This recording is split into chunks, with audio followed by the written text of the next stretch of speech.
everyone, and welcome to Katharine's Creatures.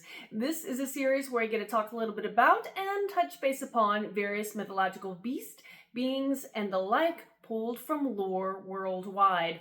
And I always preface by saying that I am not a linguist, so if I mispronounce anything, I do apologize in advance. And today I wanted to talk about the imp. And the imp kind of stems from European mythology. It's essentially a being that has appeared in a variety of different folklore and superstitions all over Europe.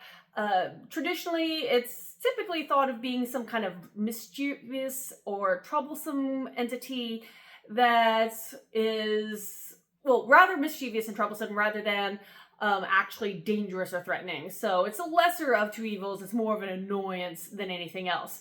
And it's actually has been described as a lesser being compared to some of these bigger, maybe more bad entities.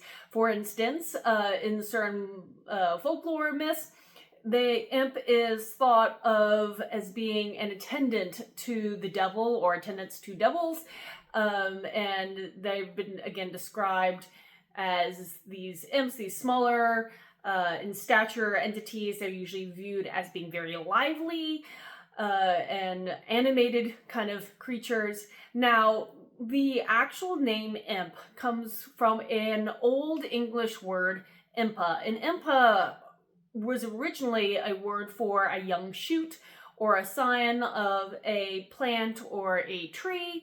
And then as the evolution of the word went, that word imp started being applied to a scion of a noble home, or actually, children in general. So the name has taken on a variety of meanings. By the time it was the 16th century, the word imp started becoming associated with the idea and concepts of hell or the devil. And by the 17th century, the word imp actually was used to reference a familiar of a witch. So it kind of started again solidifying in these kind of more or less darker topics rather than something purely botanical. Now, in Germanic legends, it is interesting because unlike some of the more Christian legends, lore, and belief systems, when you look at some of these earlier Germanic legends, there's certain talk that these kind of imps, or even demons in general, were not exclusively evil. They believe that they could be mischievous, but that doesn't mean they were trying to do something malicious. So malicious does not mean, mischievous does not mean malicious.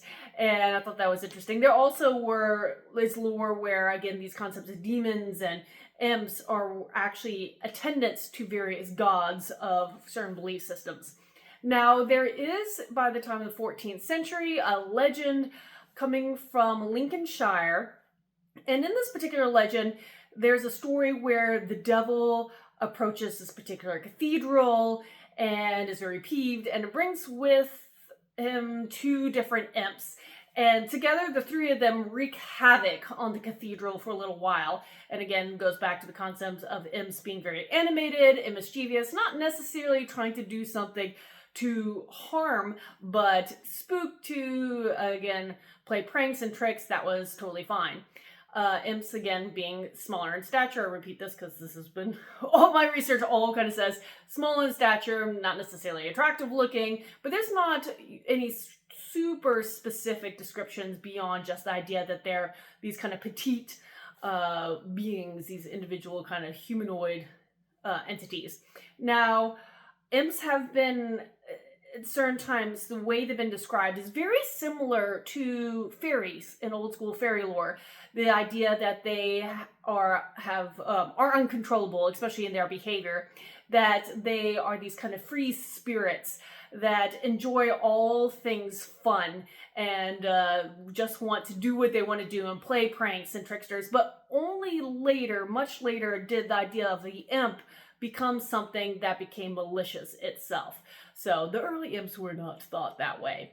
Actually, there's some lore saying that imps, certain imps in certain stories talk about them as being lonely creatures. And the reason why they did these pranks was to actually try to draw attention to them because they were seeking some kind of friendship or connection with humankind. Of course, a lot of times these pranks and tricks that they were playing in order to draw attention backfired in the Imps' face and didn't bring upon a friendship or a deeper connection as they wanted, and caused more problems for them in the end. So I thought that was all pretty fascinating.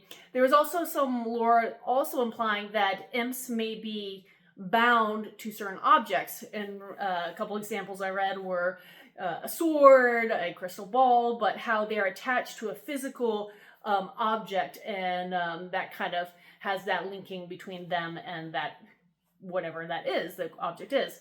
So interesting stuff, because I actually did not know a lot of the original lore behind Imps. I've always heard of them as, again, these kind of a little more on the malicious side, but didn't realize that they were originally more pranksters than anything else. Now, if you have any questions about this or comments, please post them in the comments below or reach out to me on any of my social media. And until next time, everyone, Skål.